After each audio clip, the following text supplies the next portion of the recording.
బాగున్నారా? ఏం చేస్తాంటారు? ఈరోజు మా ఇంట్లో రాయలసీమ తిరుపతి స్పెషల్ వేయించిపోయిన పప్పు. మటన్లు చికెన్లే కాదు, ఈ పప్పు తింటే చాలా టేస్ట్గా ఉంటుంది. ఒకసారి తిని చూడండి పిల్లలు. నేను చేస్తాను ఈరోజు మా ఇంట్లో. అసలు ఇది చేస్తే అన్నం మిగలదు. రండి పిల్లలు, పప్పు పులుసు చేసుకుందాము.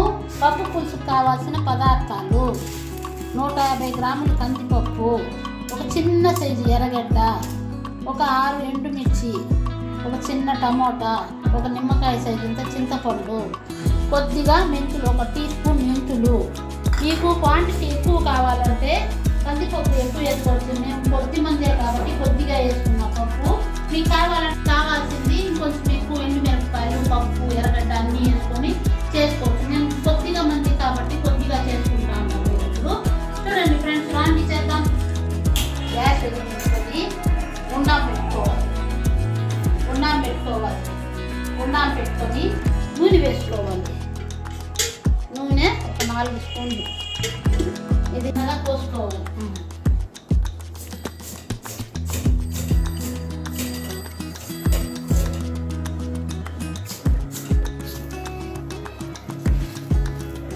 ఇప్పుడు ఎండుమిరపకాయ వేసుకొని సిమ్లో పెట్టుకోవాలి.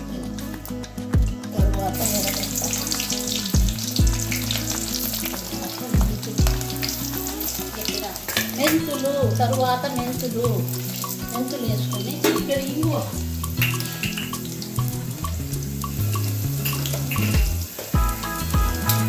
వేసుకొని అమ్మటి వాసన ఉంటుంది. వేగేటప్పుడే వాసన అలా టేస్ట్గా ఉంటుంది. దీంట్లోనే 2-3 రకాల పప్పు చేసుకోవచ్చు. మీకు ఇంకా చూపిస్తాను నేను కొనుక్కోను. ఇప్పుడు ఈ పప్పు చూడండి. ఈ పప్పు తిని చూసి నాకు చెప్పాలి ఫ్రెండ్స్, చెప్పాలి పిల్లలు. మీకే చెప్పేది, మీరు హాస్టల్లో ఉంటారు కదా, బాగా చేసుకొని తినచ్చు. సింపుల్ రెసిపీ ఇది. సింపుల్ రెసిపీ, టేస్ట్ అమోఘం.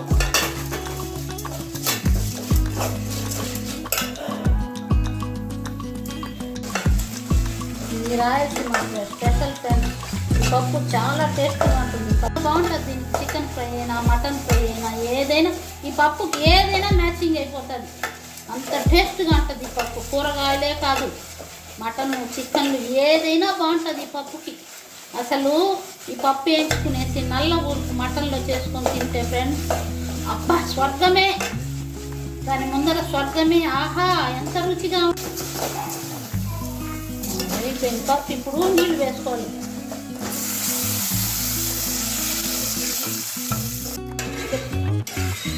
ఇప్పుడు నీళ్లు పోసుకోవాలి. పప్పు బాగా వేగాక తిని తెల్లగడ్డలు వేయరామా, అది వేరే పప్పు. ఈ పప్పు చాలా రకాలు చేయొచ్చు.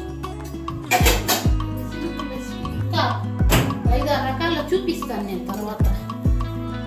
ఈ పప్పు ఈరోజు ఈ పప్పు ఇంకా 5-6 రకాలు వేయించుకుని పప్పు చూపిస్తాను.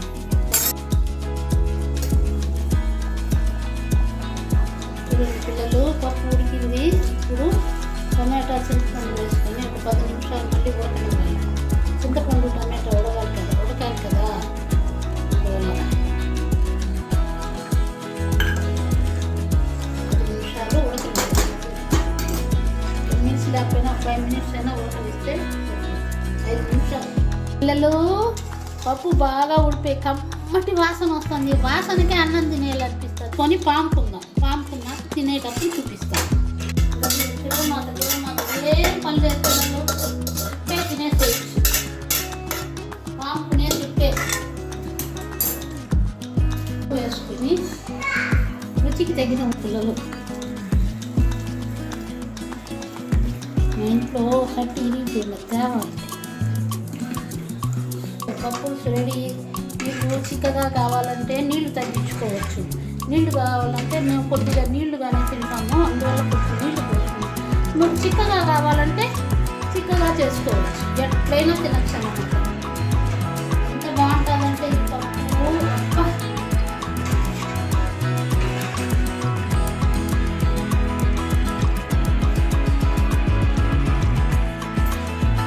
సూపర్, ఎమ్మీ టేస్ట్ అయిపోయింది ఫ్రెండ్స్. గ్యాస్ ఆపుకుని మా ఇంట్లో అన్నం తింటారు. రోజు వేయించుకోవాలి అన్నం వైట్ రైస్ గోరుచిక్కుడుకాయ తాలింపు, రసము, వేయించుకోయిన పప్పు. ఈ పప్పు వేసుకొని చిక్కుడుకాయ నంచుకొని తింటే ఎమ్మీగా ఉంటుంది ఫ్రెండ్స్, చాలా బాగుంటుంది.